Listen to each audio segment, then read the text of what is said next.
ಆಸೆ ಪಟ್ಟು ಮಾವಿನ ಹಣ್ಣನ್ನು ತಿನ್ನಬೇಕು ಅಂತ ಹೇಳಿ ಒಂದು ಮಾವಿನ ಗಿಡವನ್ನು ತಂದು ಬೆಳೆಸೋದಕ್ಕೆ ಪ್ರಾರಂಭ ಮಾಡ್ತೀವಿ. ಅದು ಮುಂದೊಂದು ದಿನ ಮಾವಿನ ಮರ ಹಣ್ಣನ್ನು ಕೊಡೋದಕ್ಕೆ ಪ್ರಾರಂಭ ಆಗುತ್ತೆ.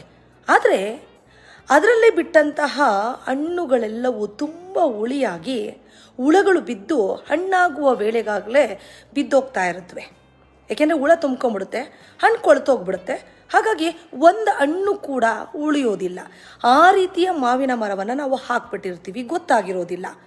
ಆಗೇನು ಮಾಡ್ತೀವಿ, ಎಂಥ ಕೆಲಸ ಆಗೋಯ್ತಪ್ಪ, ಬಿಡುವಂತಹ ಫಸಲು ಎಲ್ಲವೂ ಕೂಡ ಹುಳದಿಂದ ಕೂಡ್ಕೊಂಡು ಎಲ್ಲ ಮಣ್ಪಾಲಾಗ್ತಾ ಇದೆ, ಒಂದು ಹಣ್ಣು ಕೂಡ ನಾವು ನೀಟಾಗಿ ತಿನ್ನೋದಕ್ಕೆ ಆಗಲಿಲ್ವಲ್ಲ ಅಂತ ಪರಿತಪಿಸ್ತೀವಿ. ಸರಿ, ಅದಕ್ಕೇನು ಮಾಡೋದು ವ್ಯವಸ್ಥೆನ, ಔಷಧಿನ ತಂದು ಸಿಂಪಡಣೆ ಮಾಡಿ ಔಷಧಿ ಹೊಡೆದು ಮರವನ್ನು ಕಾಪಾಡಿಕೊಳ್ಳೋಣ, ಆಗಲಾದರೂ ಹಣ್ಣು ಚೆನ್ನಾಗಿ ಫಲ ಕೊಡುತ್ತೇನೋ ಅಂತ ಅದನ್ನು ಕೂಡ ಪ್ರಯತ್ನ ಮಾಡ್ತೀವಿ. ಆದರೆ ಔಷಧಿ ಸಿಂಪಡಿಸಿ ಸ್ವಲ್ಪ ದಿನಗಳವರೆಗೆ ಮಾತ್ರ ಅದು ಆಗಿರುತ್ತೆ. ಮತ್ತೆ ಬರುವಂಥ ಎಲ್ಲ ಫಸಲು ಕೂಡ ಹಾಳಾಗೋಗ್ತಾ ಇರುತ್ತೆ. ಆದರೆ ಮಾವಿನ ಮರದ ತುಂಬ ಕಾಯಿಗಳು ಬಿಟ್ಟಿರುತ್ತವೆ, ಹಣ್ಣುಗಳು ಬಿಟ್ಟಿರುತ್ತವೆ, ಫಲ ಏನೂ ಸಮೃದ್ಧಿಯಾಗಿ ಇರುತ್ತೆ. ಆದರೆ ಹಣ್ಣುಗಳು ಮಾತ್ರ ಕೊಳಿತಾ ಹೋಗ್ತವೆ. ಇದನ್ನು ಏನು ಕೇಳ್ತಾ ಇದ್ದೀನಿ ನಿಮಗೆ ಅಂದರೆ, ನಮ್ಮ ಜೀವನದಲ್ಲಿ ನಾವು ತಪ್ಪು ಎಲ್ಲಿ ಮಾಡ್ಕೋತೀವಿ ಅಂದರೆ, ಗೊತ್ತಾಯ್ತಾ ನಿಮಗೆ? ಮಾವಿನ ಮರವನ್ನು ಬೆಳೆಸಬೇಕಾದ್ರೆ ನಾವು ತಳಿ ಯಾವುದು ಅಂತ ಯೋಚನೆ ಮಾಡೋದಿಲ್ಲ.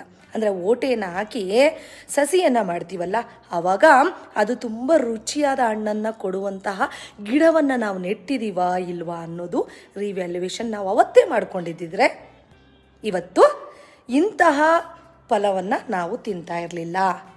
ಅಲ್ಲಿ ಎಲ್ಲಿ ಎಡವಿದ್ದು ನಾವು ಅಂದರೆ, ಮಾವಿನ ಓಟೆಯನ್ನು ಹಾಕಬೇಕಾದ್ರೆ, ಬೀಜವನ್ನು ಹಾಕಬೇಕಾದ್ರೆ ತುಸು ಯೋಚನೆ ಮಾಡಿ ವ್ಯವಧಾನದಿಂದ ಸರಿಯಾದ ಕ್ರಮ ತಗೊಂಡಿದ್ರೆ ಈ ರೀತಿಯ ಪರಿಸ್ಥಿತಿ ನಮಗೆ ಬರ್ತಿರಲಿಲ್ಲ.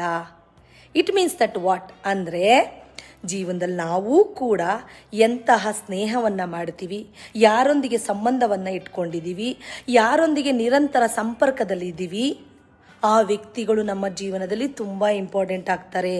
ಯಾಕೆಂದರೆ ನಾವು ಹೊಂದುವಂತಹ ಸಂಪರ್ಕ ಇರ್ಬೋದು, ಸಂಬಂಧ ಇರ್ಬೋದು, ಸ್ನೇಹ ಆಗಿರ್ಬೋದು, ಪ್ರೀತಿ ಆಗಿರ್ಬೋದು, ತಳಿಯಂತಹದ್ದು. ಇದರಿಂದ ಮುಂದೆ ನಮಗೆ ಸೈಡ್ ಎಫೆಕ್ಟ್ ಆಗೋದಿಲ್ವಾ? ಇದರಿಂದ ನಮಗೆ ಒಳ್ಳೆಯದಾಗುತ್ತಾ? ಇವರ ಸ್ನೇಹದಿಂದ ನಮಗೆ ಪಾಸಿಟಿವ್ ವೈಬ್ ಸಿಗುತ್ತಾ? ನಮಗೆ ಒಳ್ಳೆಯ ಪಾಸಿಟಿವ್ ಥಿಂಕಿಂಗ್ ಬರುತ್ತಾ? ನಮ್ಮ ಜೀವನದ ವ್ಯಕ್ತಿತ್ವಕ್ಕೆ ಧಕ್ಕೆ ಆಗೋದಿಲ್ವಾ? ಅದನ್ನು ಯೋಚನೆ ಮಾಡಿ ಸಂಪರ್ಕ ಹೊಂದಿ. ಯಾರೋ ಸಿಕ್ಕಿದ್ರು ಅವರ ಹಾವಭಾವ ನೋಡಿ ಮರಳಾಗಬೇಡಿ. ಏನಂತೀರಾ? ಸಬ್ಸ್ಕ್ರೈಬ್ ಮಾಡ್ಕೊಳ್ಳೋದನ್ನ ಮಾತ್ರ ಮರಿಬೇಡಿ.